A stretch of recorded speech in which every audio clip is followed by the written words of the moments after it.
Well, good evening, visitors. Welcome to the Australian War Memorial's Last Post ceremony. My name is Richard Cruz, and joining us today from the Royal Australian Navy is Commander Natasha Burney. Today, we remember and commemorate the 73rd anniversary of the Victory in the Pacific Day. In the afternoon of the 15th of August 1945, Japan's Emperor Hirohito announced his nation's acceptance of the Allied terms of surrender as outlined in the Potsdam Agreement. It was more than 3.5 years since Japanese troops had invaded Malaya and bombed Pearl Harbor. News of Japan's surrender produced spontaneous celebrations in public places in Australia, the United States, and war-ravaged Asia and Europe. The Second World War was over. Japan's formal surrender took place on the 2nd of September when their delegation signed the documents of surrender aboard USS Missouri in Tokyo Bay, marking the official end of the Second World War. The war had spread across the globe, and there had been widespread death and devastation. Over 70 million soldiers and civilians had died as a result. In the Asia-Pacific theatre, Australia suffered over 9,000 fatal casualties, nearly 14,000 wounded, and over 21,000 taken as prisoners of war. The United States suffered 111,000 fatal casualties, with over 250,000 wounded, and like Australia, over 21,000 prisoners of war. Japan suffered over 1.7 million fatal casualties, 94,000 wounded, and over 41,000 prisoners of war. The alliance between Australia and the United States, which began on the Western Front in the latter stages of the First World War, became even stronger through our shared struggles during the Second World War. Since 1945, Australian military personnel have served alongside their American counterparts during the Korean War, the Vietnam War, and more recently in Iraq and Afghanistan. Today, we pay our respects to the 40,000 Australian men and women who died as a result of their service during the Second World War and who are commemorated here on the Roll of Honour, and to the survivors who returned home. We will recall the story of just one today, Squadron Leader Daryl Maxwell Sproule, Number 77 Squadron, Royal Australian Air Force, who was killed on the 16th of August 1943. We're also honoured to acknowledge Mr Alex McGowan, President of the Naval Association ACT section. As always, we welcome the veterans who have served, those that are still serving, and the families that love and support them.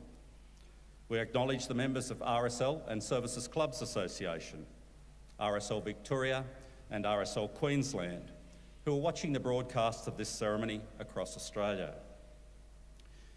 During this evening's ceremony, wreaths will be laid at the base of the Pool of Reflection by visitors and students on behalf of the following schools. From New South Wales, Wirrian Public School and Moree Public School. From the Northern Territory, Humpty Doo Primary School. Australia's Federation Guard is a tri-service ceremonial unit of the Australian Defence Force. They provide a ceremonial presence at civil and military events and during visits to Australia by foreign dignitaries. The Guard will now dismount the catafalque party from the tomb of the unknown Australian soldier within the Hall of Memory.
I invite you all to please stand and join in singing the national anthem.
Students, you may be seated.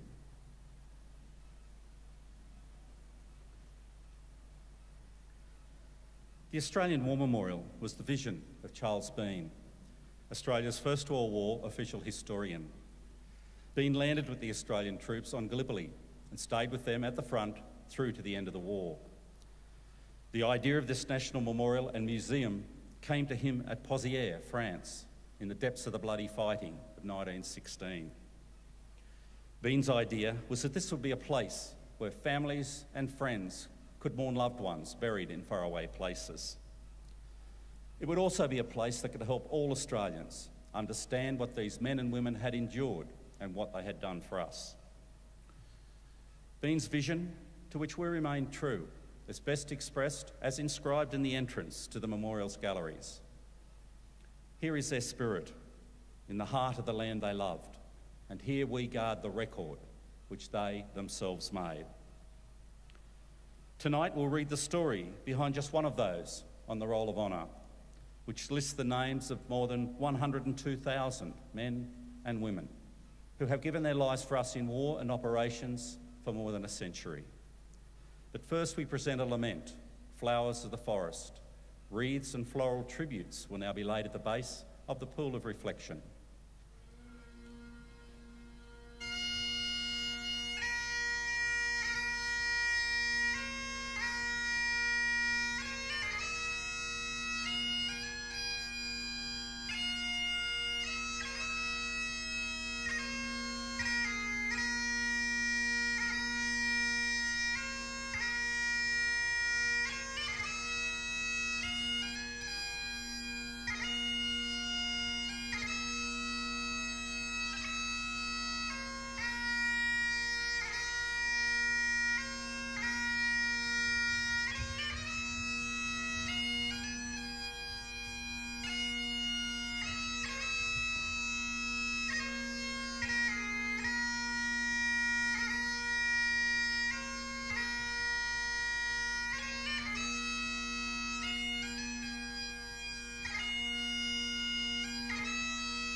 Today we remember and pay tribute to Squadron Leader Daryl Maxwell Sproule, DFC.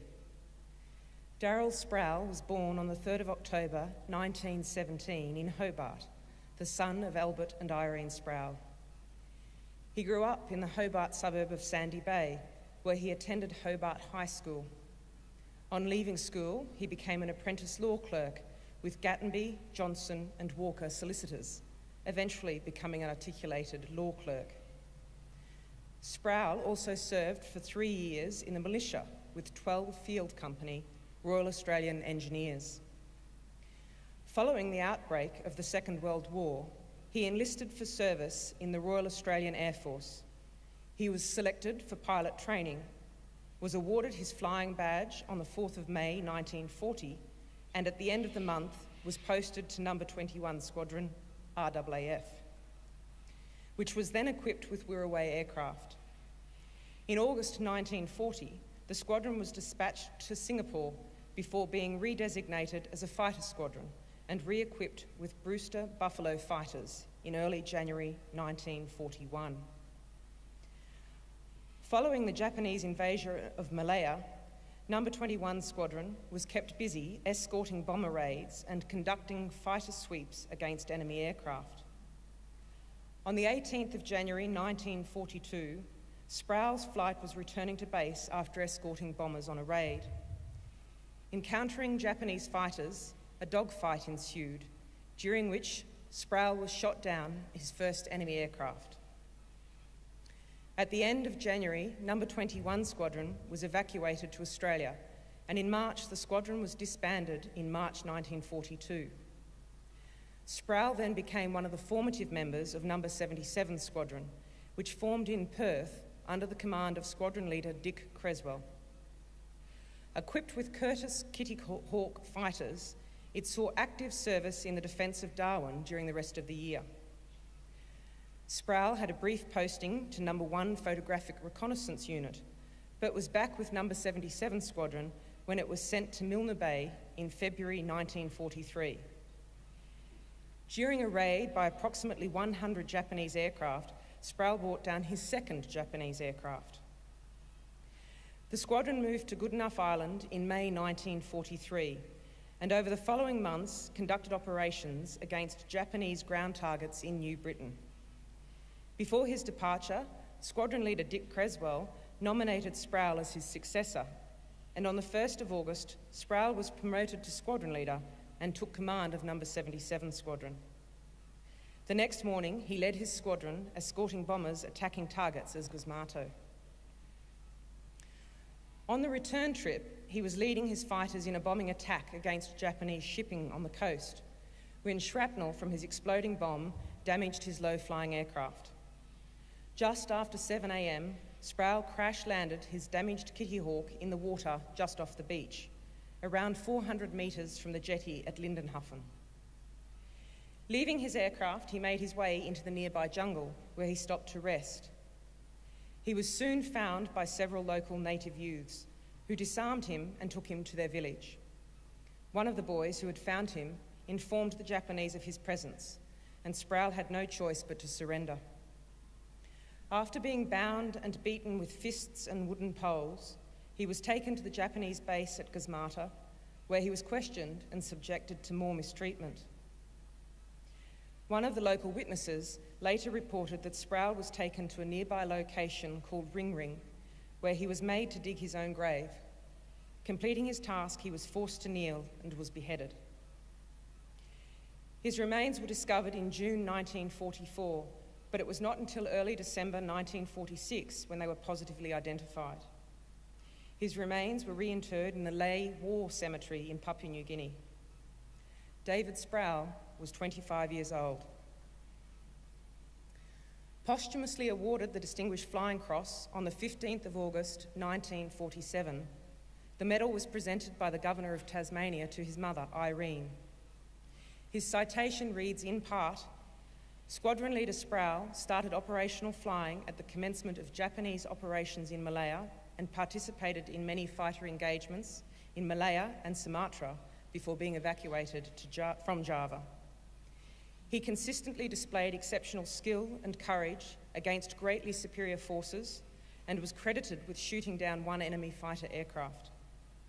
On his return to Australia, he continued operational flying in newly formed squadrons.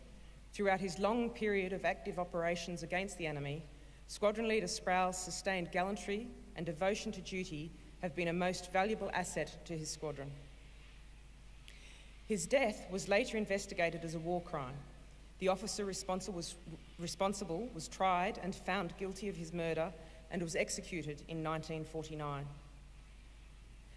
David Sproule's name is listed on the Roll of Honour on my left, among almost 40,000 Australians who died while serving in the Second World War. His photograph is displayed today beside the pool of reflection. This is but one of the many stories of service and sacrifice told here at the Australian War Memorial. We now remember Squadron Leader David Maxwell Sproule, DFC, who gave his life for us, for our freedoms, and in the hope of a better world. Party, shoulder up. Please stand for the reading of the ode and the sounding of the last post.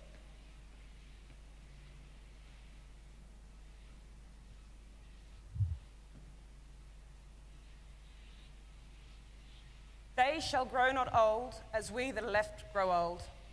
Age shall not weary them, nor the years condemn. At the going down of the sun, and in the morning, we will remember them. We will remember them. Metaphor party, present up.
Party, shoulder up. Lest we forget. Lest we forget.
We leave you this evening with the words of the memorial's founder, Charles Bean.